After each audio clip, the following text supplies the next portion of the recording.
Merci d'être avec nous pour ces quelques moments autour de la parole de Dieu. Je lis avec vous dans le Deutéronome, le 5e livre de la Bible, Deutéronome chapitre 22 et verset 8.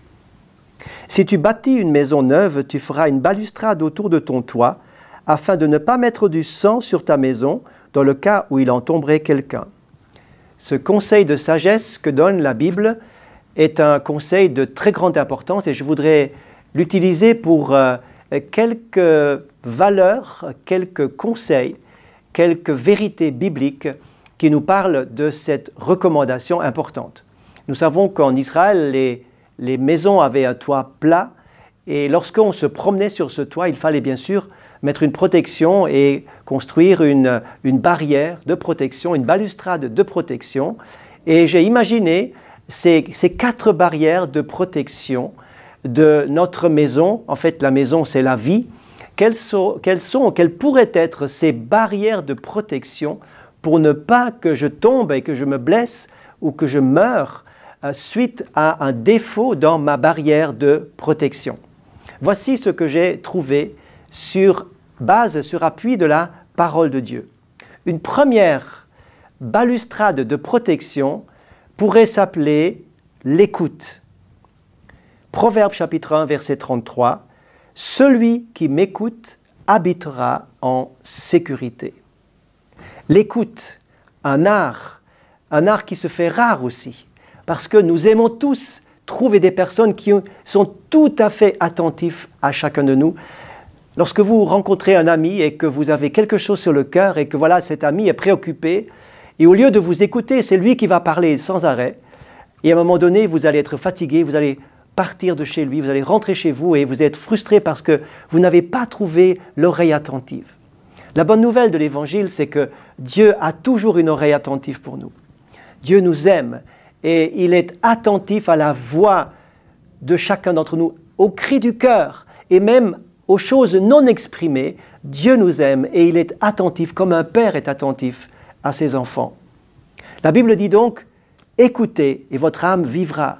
Écoutez et ce sera pour vous une protection. Vous habiterez en sécurité grâce à une écoute et une obéissance à cette écoute. Dieu le dit si souvent dans sa parole que l'écoute est primordiale. D'ailleurs, les commandements vont se préciser et commencer de cette manière. Écoute Israël, l'Éternel ton Dieu est un. Écoute, c'est le premier mot qui apparaît dans les 10 commandements.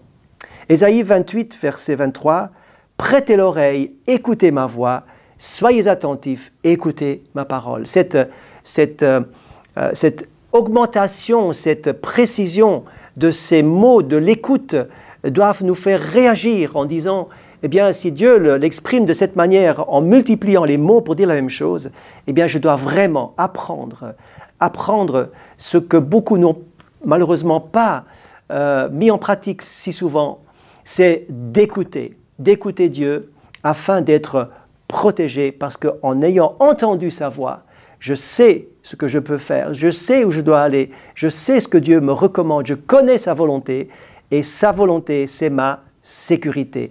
Lorsque je suis dans sa volonté, je suis dans sa sécurité. Pour écouter, il nous faut un désir, il nous faut une soif, il nous faut un grand désir pour être avec lui, un désir pour l'écouter et prendre le temps. Et c'est là justement la difficulté, c'est que nous ne prenons pas toujours le temps suffisant pour arriver à cette écoute. Et nous prenons les décisions, parfois à la hâte, en vitesse, parce que nous voulons réagir, nous voulons agir, et nous n'avons pas entendu vraiment jusqu'à ce que Dieu nous parle. La deuxième balustrade de sécurité de ma maison, de ma vie, que je voudrais lever, que je voudrais mettre, s'appelle la sainteté. Écoutez cette parole du Deutéronome 23, verset 15. « Car l'Éternel, ton Dieu, marche au milieu de ton camp pour te protéger et pour livrer tes ennemis devant toi. Ton camp devra donc être saint. » La sainteté est un mot qui devrait être redéfini. Il veut dire être mis à part, être pur. Dieu nous désire saints, mis à part pour lui. Nous avons une vocation, nous avons un appel de la sainteté. Dieu dit « Je suis saint et vous serez saints comme je suis saint ». Cet appel à la sainteté retentit particulièrement dans tous les livres bibliques, en particulier dans certains comme le Lévitique. La sainteté est fortement accentuée pour que nous puissions prendre conscience que les valeurs de Dieu doivent être nos valeurs et que ses attentes sont extrêmement importantes pour une vie réussie. La sainteté est notre protection.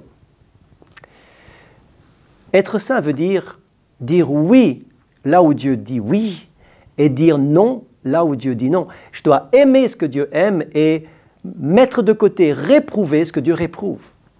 Souvent, nous aimons ce que Dieu aime, mais nous ne disons pas non là où Dieu dit il faut dire non.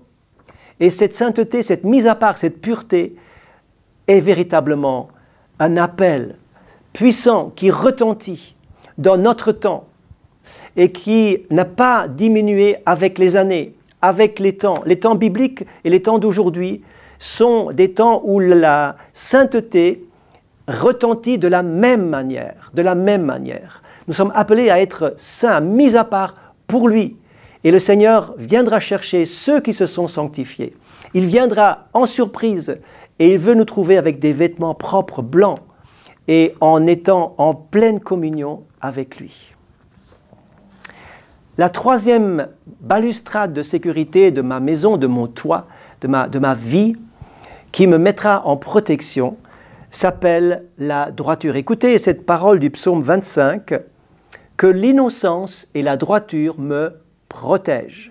Protégé par la droiture, par l'intégrité. Si je vis une vie intègre, Dieu me garantit une protection au travers de cela. Encore une fois, toutes ces valeurs ne sont pas simples à vivre.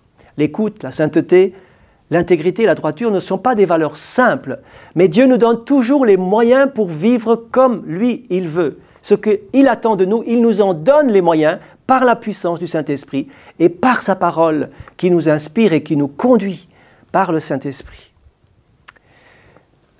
Lors d'un tremblement de terre dans une ville, les maisons avaient tenu bon parce qu'ils avaient été calculés pour supporter un tremblement de terre. Or, au milieu des maisons, un bloc s'était pourtant écroulé, faisant beaucoup de victimes. Une analyse a été faite pour trouver la raison de cet effondrement de cet immeuble et on a trouvé clairement la raison.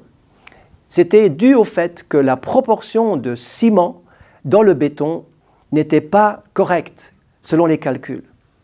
En fait, on avait triché, on avait voulu économiser du ciment et à cause de cette triche, à cause de cette fraude, eh bien, des vies humaines ont été gâchées. La maison s'était effondrée. Si nous voulons avoir des maisons solides, nous sommes appelés, invités. Nous devons vivre dans l'intégrité et la droiture. Lorsqu'Abraham était âgé de 99 ans, nous dit le texte biblique, Dieu lui dit « Abraham, marche devant ma face et sois intègre. Il n'y a manifestement pas d'âge pour être intègre. Même après toute une vie, il faut encore finir sa vie dans l'intégrité et la droiture qui sont une protection pour notre maison, pour notre vie tout entière. » Et c'est vrai, Dieu a toujours aimé faire ressortir cette intégrité dans la vie de Job, dans la vie de Daniel, dans la vie de Joseph et tant d'autres. Cette intégrité a été une valeur phare que Dieu a soulignée au travers de ces hommes. Nous en revenons maintenant à la quatrième et dernière balustrade de sécurité autour de notre toit, autour de notre maison.